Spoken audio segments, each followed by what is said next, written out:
Hi! Today magluluto tayo ng beef stew. So yan, masarap na ulam. Ang mga ingredients natin para sa ating beef stew 2.2 pounds or 1 kilo ng beef na pang stew. So ang cut niya is medyo maliit ng konti. These are 2 medium-sized potatoes, diced. This is about 3 cups. 2 cups ng diced carrots. 1 cup ng diced celery. 1 cup ng frozen peas, 1 large onion, diced, 1 tablespoon ng finely minced garlic, 2 tablespoons ng cornstarch, 1 tablespoon ng sugar, 2 pieces ng bay leaf, 2 Knorr beef cubes, half a teaspoon ng paprika, this is 1/8 teaspoon ng allspice, 1 tablespoon ng Lea and Perrin sauce, a dash of Knorr liquid seasoning, and about 2 tablespoons ng cooking oil. So, yan ang mga ingredients natin para sa ating beef stew. Ito yung ating beef stew. So, mainit na yung ating pan. Lalagyan natin ng about 2 tablespoons ng cooking oil. Then, i-add natin yung ating beef. Iyan lang natin na mag-brown yung beef natin. Beef natin at medyo may lumalabas na sabaw sa kanya. So, i-add natin yung ating Worcestershire sauce.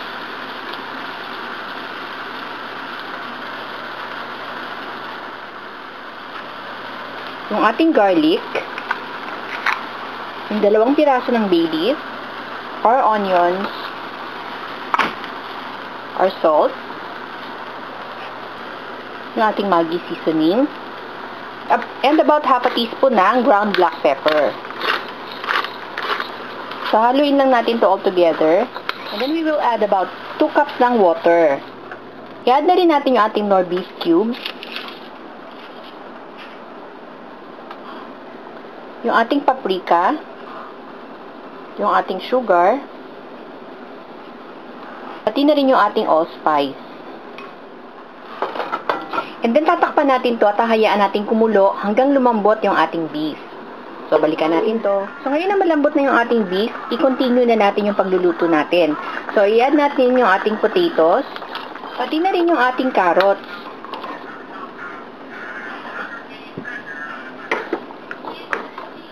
Dagdagan pa natin ng konting water. And then, hahayaan natin na maluto yung ating carrots and potatoes. So, babalikan natin to ulit. So, halfway through nung pagluluto natin ng ating potatoes and carrots, i-add natin yung green peas.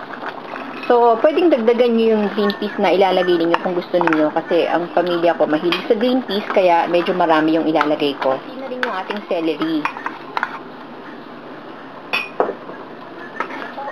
So, kung yung sabaw ninyo o yung sauce ninyo halos pa wala na, dagdagan nyo lang siya ng water. So, at this point, pwede na rin natin tanggalin yung ating bay leaf. So, hintayin natin maluto yung ating vegetables muna. So, i-adjust nyo na lang yung seasoning ng inyong beef stew. So, kung ano yung tingin nyo kulang sa lasa niya, dagdagan nyo na lang. Yan. So, hintayin muna natin ulit to na kumulo kasi palalaputin natin yung ating cornstarch with a little bit of water. At i-add lang natin sa sabaw natin.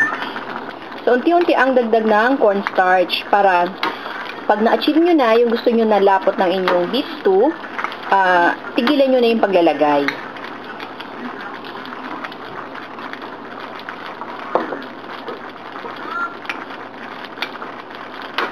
Yan. So, stick na yung ating sauce.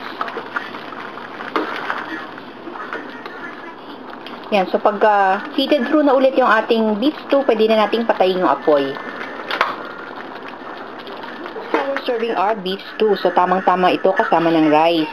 So, sana nagustuhan niyo itong ating video at sana itry niyo itong ating recipe ngayon. So, maraming salamat ulit sa panonood. Hanggang sa susunod.